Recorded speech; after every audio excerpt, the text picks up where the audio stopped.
எல்லாருமே பார்க்க போறோம். உலக சமாதானம் அப்படிங்கிற தலைப்புல மகரிஷி அவர்கள் எவ்வளவு ஆராய்ச்சி செய்து இந்த உலக சமாதானம் கிடைக்கணும் அப்படிங்கிறதுக்காக என்னென்ன பிரச்சனைகள் இருக்கு, எங்க ஆரம்பிச்சது, அதுக்கப்புறம் அதுக்கு எப்படி தீர்வு காணலாம் அப்படின்னு அத கவிதைகள் மூலமா கொண்டு வந்து அதோட உலக சமாதானம் கிடைச்சதுக்கு அப்புறம் எப்படி இருக்கும் அப்படின்னும் கவிதைகளை எழுதியிருக்கார். அது நம்ம நிறைய கவிதைகளை பார்த்துக்கிட்டு வந்தோம். அதுல கடைசி கவிதை, லட்சிய வாழ்வை அடைய முயலுவோம்.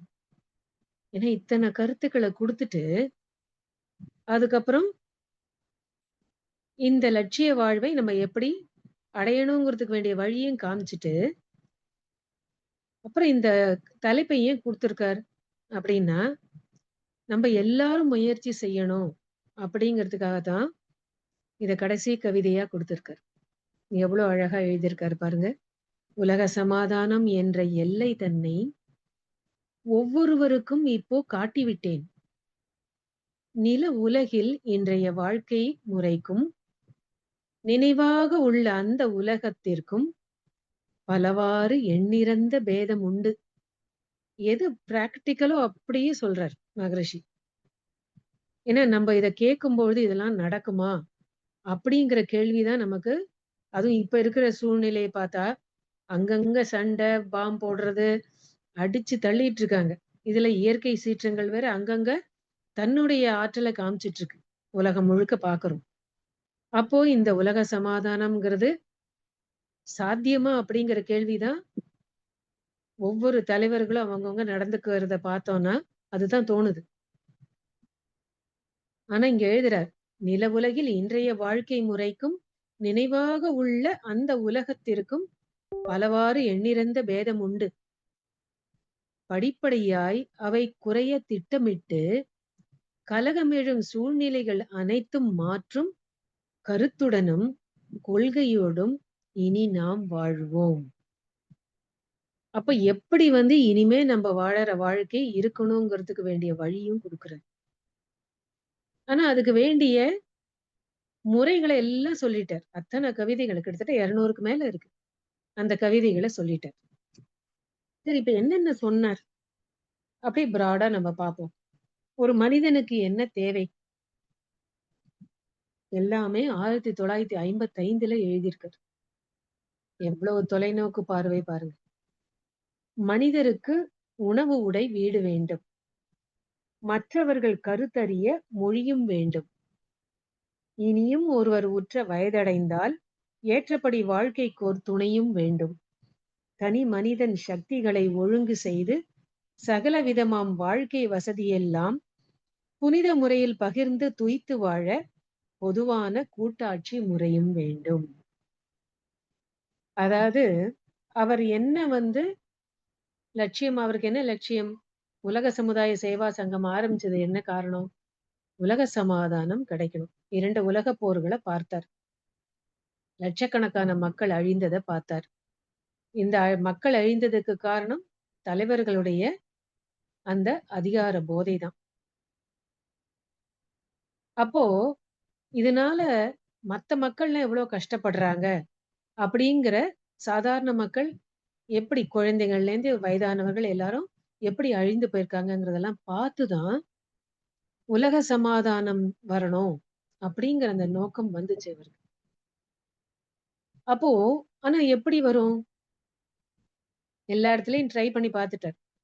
வெளிநாட்டுக்கு போய், அமெரிக்கா போய் அங்கேயும் ட்ரை பண்ணி பார்த்தார். தன்னுடைய அந்த என்னென்ன திட்டங்கள் இருக்கோ எல்லாத்தையும் சொல்லி பார்த்தார். இந்தியால இங்க இருக்கிற பிரதம மந்திரிகளையும் பார்த்தார். சரி, இது நேரா உலக சமாதானம் அப்படின்னு வந்தா போனா அது சரிபட்டு வராது. தனி மனிதன் அமைதியிலேன்னு தான் இது போக வேண்டும். ஒவ்வொரு தனி மனிதரும் தன்னுடைய வாழ்க்கை முறையை மாற்றும் பொழுது அப்போ இது நடக்கும், இது சாத்தியம் அப்படின்னு அவருக்கு தோணிச்சு. அப்போ அதுக்கு நம்மளுடைய வாழ்க்கை முறை, எண்ணங்கள் எல்லாமே மாறணும். நம்ம நினைக்கிறது, பேசுறது, செய்யறது, வாழ்க்கை முறை எல்லாம் மாறணும். ஆனா, திடீர்னு அப்படி மாறணும்னு சொன்னா மாற முடியுமா? அதுக்கு தான் முதல் அகத்தாய்வுல குடுக்குறார். எல்லா உயிரினங்களுக்கும் பொதுவானது 3 தேவைகள், 3 காப்புகள். ஆனா மனிதன்னு வரும்பொழுது 3 தேவைகள், 3 காப்புகள், 3 அறநெறிகள், 3 அறிவின் நிலைப்படிகள். அப்படின்னு இந்த 12 படிகள குடுத்தார். அப்போ அடிப்படை வசதிகள் 3 அடிப்படை தேவைகள் இல்லாம உலக சமாதானம் பத்தி அங்க போய் பேசவே முடியாது. அதனால தான் மனிதனுக்கு என்ன தேவை? மத்த உயிரினங்களுக்கு தேவை. ஆனா மனிதனுக்கு தன்னுடைய எதுக்காக பிறந்திருக்கோம் அப்படிங்கிறதை உணரக்கூடிய அந்த 6வது அறிவு இருக்கிறதுனால, அவங்க வந்து என்ன மாரி வாழ்க்கையை வாழணும், மாற்றிக்கொள்ள வேண்டும் அப்படிங்கிறதுக்காக தான் அடிப்படை வசதி இல்லாம இதெல்லாம் நினைக்க முடியாது.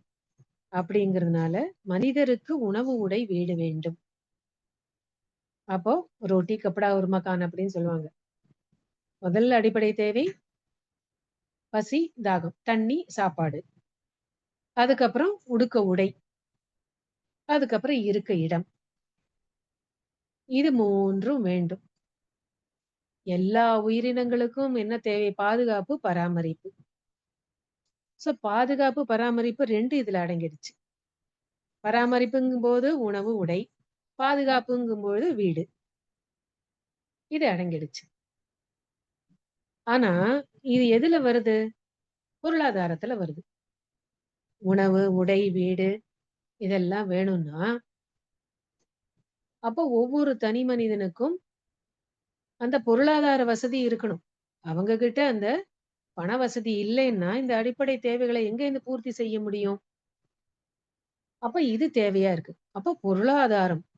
அத எடுத்துக்கிட்டோம்னா, எத்தனை ஏற்றத்தாழ்வுகள். ஏழை, பணக்காரன், நடுவு நடுவர்க்கம். இதுல வந்து பிரிவுகள் இருந்துட்டே போகுது. ரொம்ப ஏழை, அப்புறம் கொஞ்சம், அதுக்கப்புறம் நடுவர்க்கம், நடுவர்க்கத்துலேருந்து கொஞ்சம் மேல, அப்புறம் அதீத பணக்காரர்கள். பைசா வச்சுக்கிட்டு என்ன பண்றதுன்னு தெரியாம இருக்கிறவங்க. சரி அவங்க கிட்டேருந்து உடனே பைசா வாங்கி எல்லா ஏழைகளுக்கும் பகிர்ந்து குடுக்கணுமா? அப்படியும் வேண்டாங்கிறார். யார் குடுப்பாங்க? அம்பானி கேட்டா கூட குடுப்பாரா என்ன டக்குன்னு பைசா? குடுக்க மாட்டார். டாடா மாரி இருக்கிறவர் வேணா தன்னோட சொத்த அப்படியே எழுதிட்டு போயிட்டார். ரத்தன் டாடா. சேரிட்டிக்கு நெறைய எழுதிட்டு போயிட்டார். அதுதான் ஏன்னா அவருடைய ஒவ்வொருத்தரும் பிரின்சிபல் அந்த மாரி இருக்கு. நம்ம தான் பார்த்தோமே மனிதருள் வேறுபாடு ஏன்ல. அவங்க ஒவ்வொருத்தருக்கும் அறிவு இருக்கு, ஆற்றல் இருக்கு, கருத்தொடரா வந்த பதிவுகள் இருக்கு. அத வச்சுக்கிட்டு தான் நம்போ எப்படி இப்படி வாழணும், என்ன மாரி வாழணும், நமக்கு எப்படி சௌகரியங்கள்லாம் கிடைக்குது, அப்படின்னு ஒவ்வொருத்தருக்கும் நோக்கம் ஒரு மாதிரி இருக்கும். அதத்தான் சொல்றார். குடும்ப அமைதியில கூட சொல்றார். Judgment of need, judgment of time, judgment of quantity, judgment of quality. இத சொல்றார். அப்போ எல்லாரும் மாறுபடுகிறோம். அப்ப டாடா மாரி அம்பானி வந்து நினைக்கணுங்கிறது முடியாது. அப்போ டாடா செஞ்சார். அவர் உதாரணமா இருக்கார்.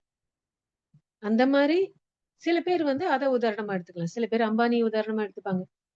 அப்ப அந்த மாரி இருக்கும்பொழுது உலகத்திலேயே பெரிய பணக்காரரா காமிக்கணும். அவங்களுக்கு அப்படி எண்ணம் இருக்கலாம்.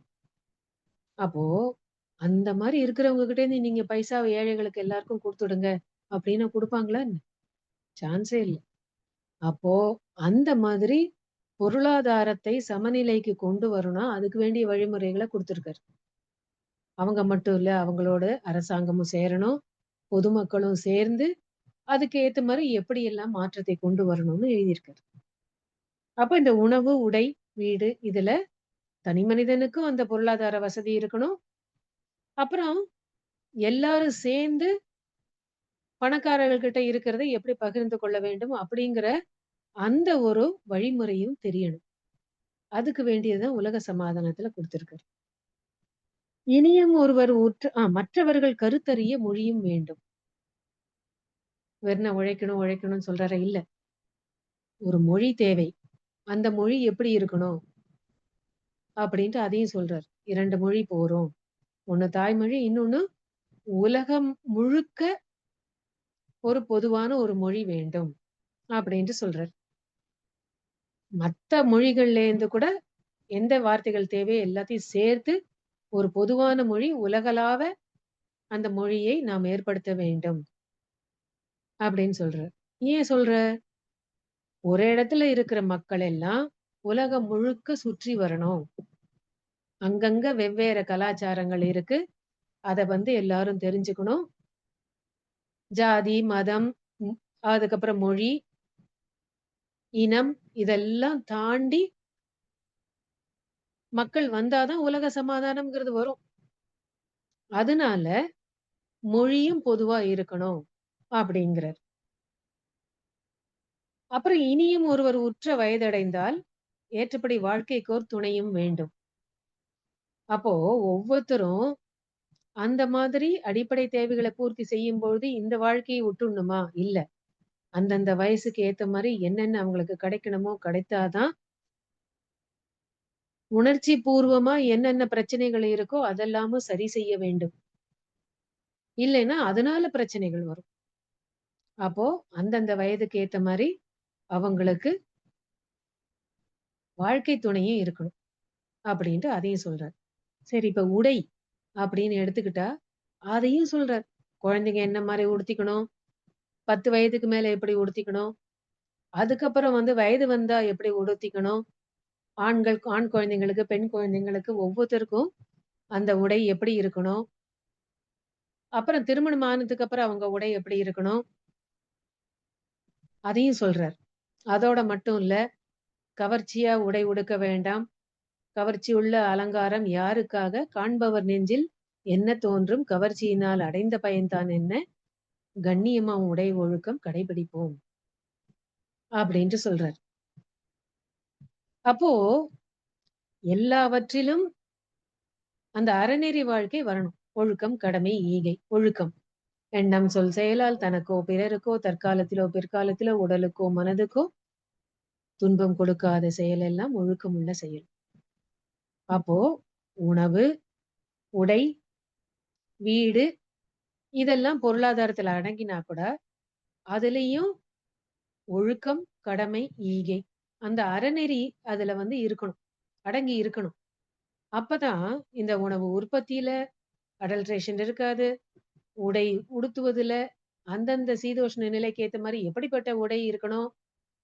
அங்க அமெரிக்கால உடுத்திக்கிறாங்களேன்னு இங்க உடுத்திக்கணுமா?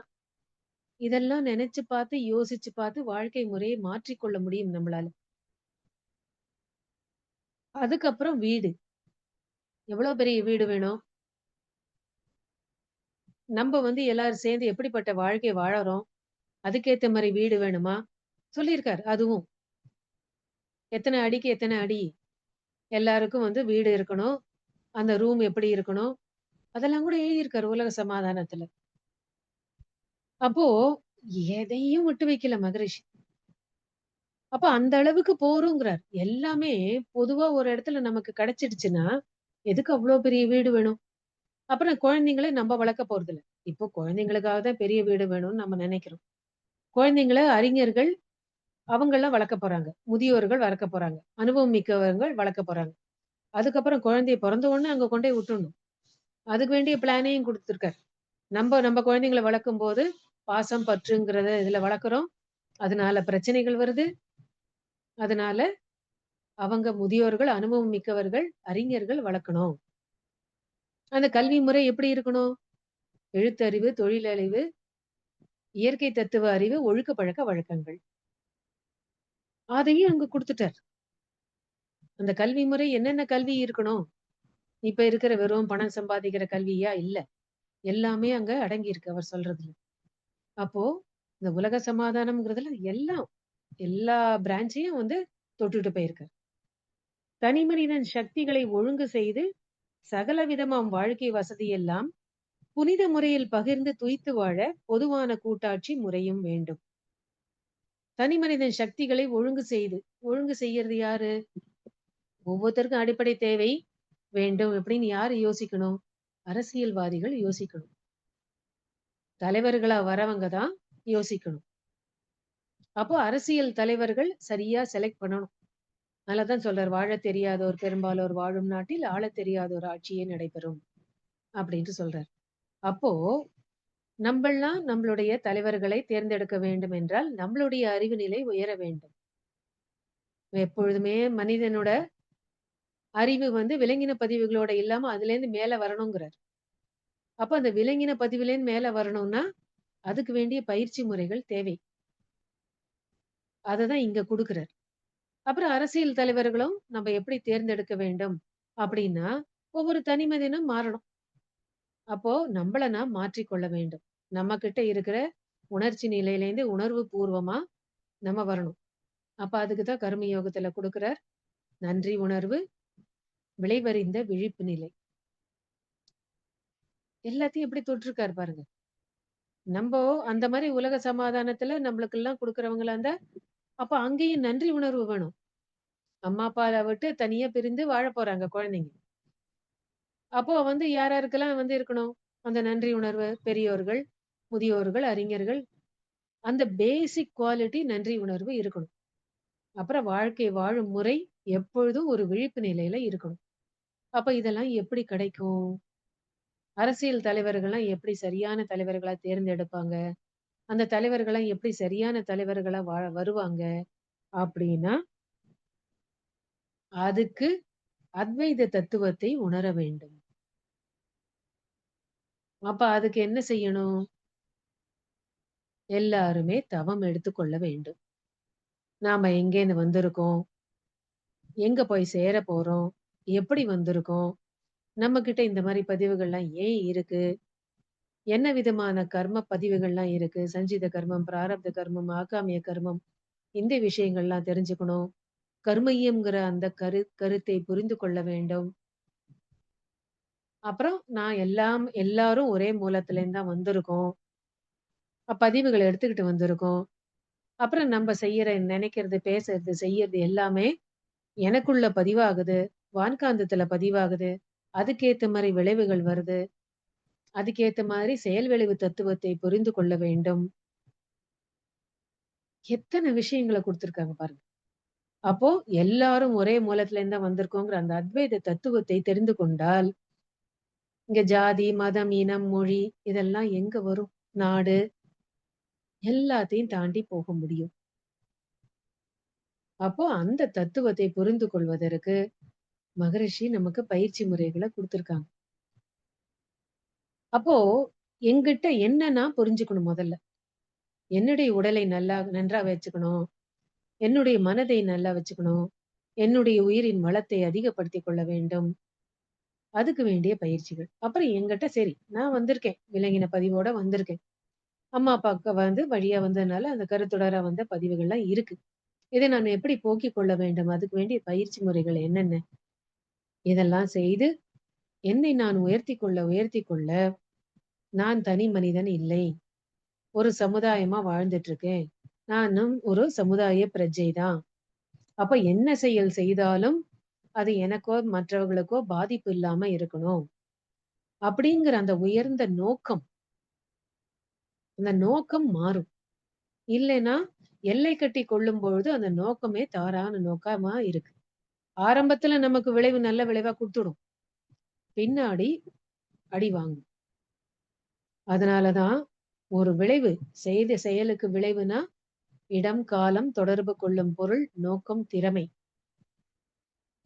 அப்ப எல்லாமே தேவை.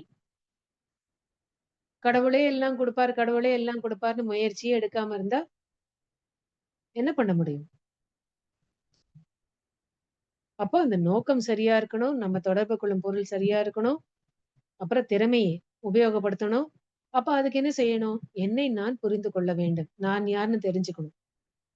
எனக்கிட்ட என்ன திறமை இருக்கு. இந்த திறமை எனக்கு முன்னோர்கள் வழியா கிடைச்சிருக்கு. இந்த திறமைய நான் சமுதாயத்துக்கு எப்படி பயன்படுத்துறேன்? ஏன்னா சமுதாயமும் என்ன பார்த்துக்குது. "ஒரு பிடி உணவில் உலக ஒற்றுமையை கண்டிடு, உழைப்பால் பதிலை உலகுக்கு தந்திடு." அப்படின்னு குடுக்குறார். அப்போ சமுதாயத்த சார்ந்து நான் வாழ்ந்துட்டு இருக்கேன். நான் ஒரு சமுதாய பிரஜை. அப்படிங்கிற அந்த எண்ணத்த கொண்டு வரும்பொழுது தான், உணர்ச்சி பூர்வமா செயல்படாம, உணர்வு பூர்வமா செயல்படுவோம். அப்ப அந்த நோக்கம், அதுவும் அங்க சரியா இருக்கும். அப்ப ஒவ்வொருவரும் இப்படி மாறணும். அப்படி மாறினாதான் எல்லா துறைகள்லயும் நமக்கு கிடைக்கும். அப்புறம் ஒரு இடத்துல வெள்ளம் வருது, ஒரு இடத்துல தண்ணியே இல்ல. அதுக்கு வேண்டிய நதிநீர் இணைப்பு, அதெல்லாம் குடுத்திருக்கார். ரோடு போடுறது, வியாபாரம் எப்படி செய்யணும்? எங்கேருந்து எங்க கொண்டு போகலாம்?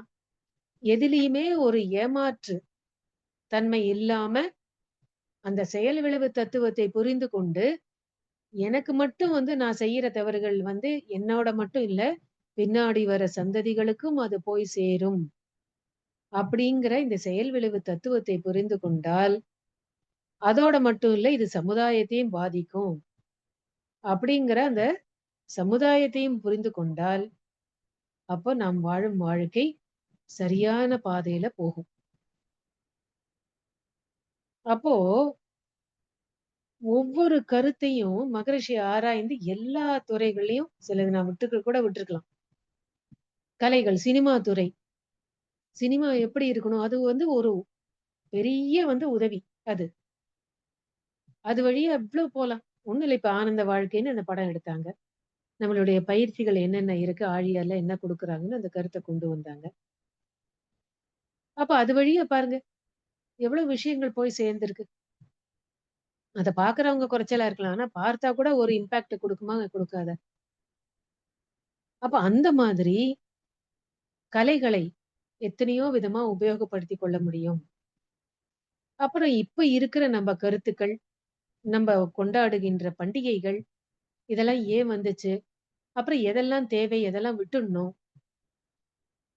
இப்ப இருக்கிற வாழ்க்கை முறைக்கு எதெல்லாம் ஒத்து வரும்? அப்படின்னு இதெல்லாம் யோசிக்கக்கூடிய அந்த அறிவு நிலையை நாம் உயர்த்திக் கொள்ள முடியும். அதுக்கு வேண்டிய பயிற்சி முறைகள தான் இங்க மகரிஷி நமக்கு குடுக்குறாங்க. அப்போ மனிதருக்கு உணவு, உடை, வீடு வேண்டும். மற்றவர்கள் கருத்தறிய மொழியும் வேண்டும். இனியும் ஒருவர் உற்ற வயதடைந்தால் ஏற்றபடி வாழ்க்கைக்கோர் துணையும் வேண்டும். அந்த துணை சரியா கிடைக்கலைங்கும் பொழுது தான் பிரச்சனைகள் வருது. அந்தந்த வயசுக்கு ஏத்த மாரி நம்ப ஜாதகம் பார்க்கறது, ஜாதி பார்க்கறது, சரியான பையன் கிடைக்கல. அப்புறம் பெண்களுக்கு கல்வி வேண்டாம். அப்படின்னு என்னென்னவோ கருத்துக்கள் இப்ப இருக்கிற வாழ்க்கை முறைக்கு நம்ப அதெல்லாம் ஒத்து வராம இருக்கிறதுனால தான், நம்ப மாற்றிக்கொள்ள முடியாம தவிக்கிறதுனால தான் பிரச்சனைகள் நெறைய இருக்கு. அப்ப இதெல்லாம் தாண்டி எது எது முடியுமோ, நம்மளுடைய சூழ்நிலைக்கு ஏற்ற மாதிரி முடியுமோ, அத செயல்பாட்டுக்கு கொண்டு வரும்பொழுது, அந்தந்த காலத்துக்கு ஏத்த மாரி என்னென்ன செய்யணுமோ, அதெல்லாம் நம்போ கடமையை சரியா செய்ய முடியும். அததான் இங்க மகரிஷி குடுக்குறாங்க. தனி மனிதன் சக்திகளை ஒழுங்கு செய்து. அப்ப நம்ப ஆற்றல், தனி மனிதன். ஒவ்வொரு தனி மனிதனும் அத உணர்ந்துக்கணும். எனக்குள்ள என்ன ஆற்றல் இருக்கு, நான் அத ஒழுங்குபடுத்திக் கொள்ள வேண்டிய வார்த்தைகள் பாருங்க மகரிஷி. எவ்ளோ அழகா அங்க குடுக்குறாரு. அதனால தான் சொல்றாரு, இந்த கவிதைகள்லாம் என் வழியா வந்தது. இறைநிலை குடுத்ததுங்கிறார். தனி மனிதன் சக்திகளை ஒழுங்கு செய்து, சகல விதமாம் வாழ்க்கை வசதி எல்லாம், எல்லாம் இருக்கணுங்கிறார். எதையுமே இழக்க வேண்டாம். எல்லாம் என்ஜாய் பண்ணுங்க. அளவோடு, முறையோடு என்ஜாய் பண்ணுங்க. 5ல் அளவு முறை. எவ்ளோ அழகா அங்கேயும் கொண்டு வந்திருக்காரு பாருங்க. உணவு, உழைப்பு, உறக்கம், உடலுறவு, எண்ணம். வாழ்க்கை வசதியெல்லாம் புனித முறையில் பகிர்ந்து துய்த்து வாழ. அந்த புனித முறையில்னு வரும்போது என்னங்க? நோக்கம் சரியா இருக்கணும். யாரையும் ஏமாத்தக்கூடாது. அறநெறி வாழ்க்கை. ஒழுக்கம், கடமை, ஈகை. அந்த அறநெறி வாழ்க்கை வாழும்பொழுது அந்த புனித முறை வந்தாச்சுங்க. அப்புறம் பகிர்ந்து துய்த்து வாழ. பொதுவான கூட்டாட்சி முறையும் வேண்டும். அப்ப இத்தன நாம கடைப்பிடிக்கும் பொழுது, நான் ஜாதி, மதம் இதெல்லாம் பார்ப்பேனா? இல்ல. எல்லாரும் ஓர் குலம், எல்லாரும் ஓரினம், எல்லாரும் இந்நாட்டு மன்னர். அப்படிங்கிற அந்த எண்ணம் தான் வரும். எல்லாரும் எல்லாரும் பெற வேண்டும். இங்கு இல்லாமை இல்லாத நிலை வேண்டும். அப்படிங்கிற எண்ணம் வரும். நமக்கே அந்த மனம் விரிய ஆரம்பிக்கும். ஏன்னா எல்லாத்தையும் தாண்டி போறோம். நம்மளை நாம் உயர்த்திக் கொள்கிறோம். புனித முறையில உயர்த்திக்கிறோம். அப்ப அந்த மாரி வாழ்க்கை வாழும் பொழுது, நம்மளுடைய லட்சியம் என்ன? ஒவ்வொரு தனி மனிதனும் இறை உணர்வு பெற வேண்டும். அறநெறி வாழ்க்கை வாழ வேண்டும்.